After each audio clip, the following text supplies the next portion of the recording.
Ya, setidaknya kita sudah lihat bagaimana situasi di Suriah yang kita lihat pemirsa ini semakin memanas. Nanti kita juga akan memperbaharui bagaimana sebenarnya situasi terkini di Suriah hingga saat ini. Nanti akan bergabung juga tentunya mahasiswa Indonesia yang saat ini berada di Suriah dan juga tentunya sudah bergabung bersama kita pengamat hubungan internasional Universitas Indonesia Mas Agung Nurwijoyo. Selamat malam Mas Agung. Oke. Dan selanjutnya juga sudah ada Muhammad Naufal Ridho yang merupakan mahasiswa Indonesia di Suriah atau Ahmad Fadlan maksud kami. Selamat malam atau selamat malam waktu Jakarta, Mas Fadlan, Ahmad Fadlan. Ya, selamat sore waktu Suriah dan selamat malam waktu Jakarta. Baik, Mbak Anggit. Mas Fadlan, bisa digambarkan situasi terkini di Suriah yang informasinya semakin memanas, bahkan ada penjarahan diinformasikan, begitu juga dengan tank-tank dari Israel yang katanya sudah semakin datang dan mendiami dataran tinggi Golan. Seperti apa situasi terkini di sana? Oke, untuk situasi terkini alhamdulillah sudah semakin membaik. Cuman ketika kemarin, ketika hari penaklukan yang dilakukan oleh para oposisi, itu memang sedikit ada chaos ya, dari kondisi di Suriah sendiri.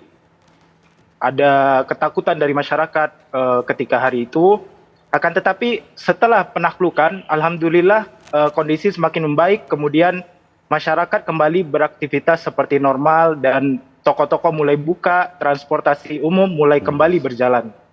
Begitu Mbak Anggit. Oke, situasi perlahan tapi pasti sudah semakin kondusif Mas Fadlan, tapi bagaimana dengan informasi adanya tank dan juga bahkan ada serangan dari pihak Israel, seperti apa? Apakah masih terus berlangsung?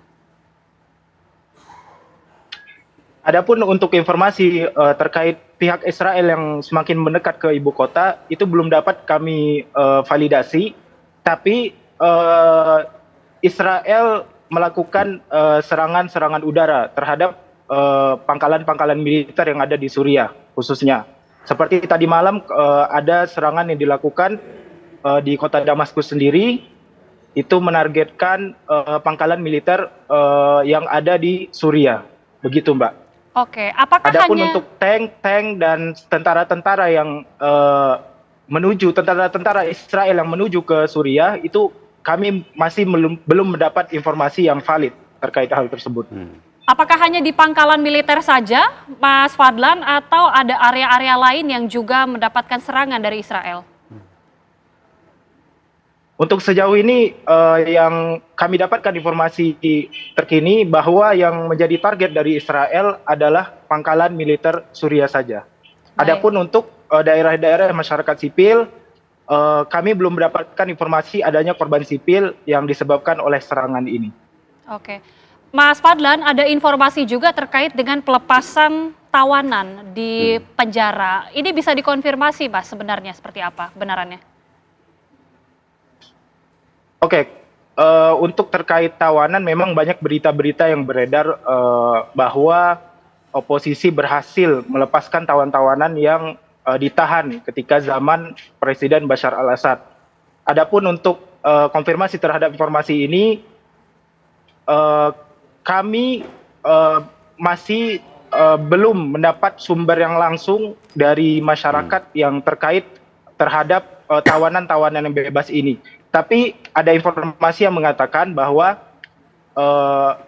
seluruh tawanan sudah kembali ke rumah keluarganya masing-masing. Baik. Begitu, Mbak. Mas Fadlan, banyak sekali yang masih belum terlalu mengetahui persisnya kejadian ataupun kronologi pada saat Bashar al-Assad ini meninggalkan Suriah dan juga disebutkan melarikan diri ke Rusia. Seperti apa sebenarnya pada saat kejadian waktu itu dan bagaimana reaksi langsung dari masyarakat warga Suriah di sana? Iya. Ketika hari Ahad tanggal 8 Desember kemarin itu, kami masyarakat mendapat informasi bahwa pihak oposisi sudah sampai ke Rif di Damaskus, daerah pinggiran Damaskus. Maka ketika sebelum maghrib, kebetulan saya waktu itu sempat keluar ya. Saya melihat jalan-jalanan itu memang ada terjadi sedikit kericuhan masyarakat pada eh, berlari cepat, kemudian mereka bersiap-siap membeli segala barang, hal-hal yang dibutuhkan seperti ketakutan, tapi dan dentuman-dentuman juga terdengar di sekitar pinggiran kota Damaskus dan kemudian seketika setelah maghrib itu jalanan mulai sepi dan toko-toko mulai pada ditutup dan kami melewati malam itu dengan suara-suara dentuman-dentuman yang tidak kita ketahui asalnya dari mana dan juga suara tembakan-tembakan yang tidak kita ketahui asalnya dari mana. Nah, ketika setelah menjelang subuh, sekitar pukul 5 menjelang subuh, itu mulai terdengar suara tembakan-tembakan di kota. Terdengar suara tembakan-tembakan ke langit yang ditembakkan oleh orang-orang yang tidak kita ketahui. Kemudian terdengar suara-suara takbir yang bergema di pusat-pusat yang bergema di kota Damaskus, menandakan bahwa pihak oposisi sudah berhasil menguasai kota Damaskus. Begitu, Mbak. Oke, baik Mas Fadlan, saya sekarang langsung ke Mas Agung. Ya. Mas Fadlan tadi sudah menjelaskan bagaimana kronologi, termasuk bagaimana situasi saat ini di Suriah sudah cukup kondusif. Tapi yang kita masih penasaran tentunya juga, bagaimana analisa Mas Agung melihat situasi Suriah ini ke depannya, apalagi Israel ini tampaknya sudah mulai menggencarkan ada serangan-serangan di sana. Oke, untuk poin Israel, kenapa kemudian dia cukup gencar untuk kemudian masuk ya? Pertama, di satu sisi Israel akan melihat bahwa jatuhnya Assad ini sebagai sebuah ruang yang menunjukkan bahwa pengaruh Iran, pengaruh Syiah di kawasan itu makin melemah, seperti itu. Assad ini kan kemudian cepat kemudian jatuh itu lebih karena memang mungkin di satu titik kita akan melihat ada titik overconfidence-nya Bashar al-Assad ya, dengan dukungan dari Iran, dukungan dari Rusia Hizbullah juga. dan juga Rusia. Tapi di titik yang bersamaan Rusia, Hizbullah dan Iran ini menghadapi perang yang sifatnya multifront seperti itu, dan mereka habis-habisan. Hizbullah menghadapi Israel di wilayah perbatasan, ya kan? Rusia pun menghadapi fokus terhadap Ukraine, gitu kan? Dan Iran pun juga menghadapi tekanan domestik juga yang begitu kuat seperti itu.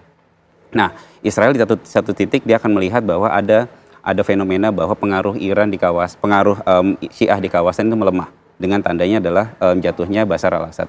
Tapi di titik yang bersamaan kita akan melihat bahwa Israel pun melihat bahwa ke depan yang namanya Suriah ini ada uncertainty juga, gitu ya. Artinya dalam hal ini adalah dia harus menciptakan semacam buffer zone. Makanya tadi kan disampaikan juga ada buffer zone kemudian dia buat. Dan yang kedua tadi Mas Fadlan juga sempat menyinggung kan, yang ditargetkan adalah target-target militer. Pangkalan militer. Artinya secara rasional dia mulai melihat bahwa serangan yang kemudian dilakukan adalah semua sifatnya preemptif. Ya kan? Ada semacam kita melihat di satu titik ada glorifikasi atas jatuhnya Assad, tapi di sisi yang lain ini ada dilema keamanan juga yang dihadapi oleh Israel, sehingga dia harus menciptakan buffer zone. Serangan preemptif harus dilakukan dengan menarget stockpile ada pangkalan militer, karena dia juga nggak tahu nih ke depan apakah kemudian keberadaan Hayat Tahrir al-Syam, Syrian National Army misalkan itu akan memberikan keuntungan positif atau justru negatif buat Israel. Jadi secara logis tindakan itu kemudian dilakukan oleh Israel. Walaupun memang kita di atas kertas itu melihat bahwa itu adalah sikap barbarnya Israel ya, seperti itu. Oke, ini masih menjadi pertanyaan juga, apa sebenarnya motivasi yang dilakukan Israel dan betulkah ada asumsi bahwa ini untuk menciptakan Greater Israel, untuk semakin memperluas kekuasaan dari Israel? Sesaat lagi bisa dijawab, usai jeda pemirsa, kami kembali sesaat lagi.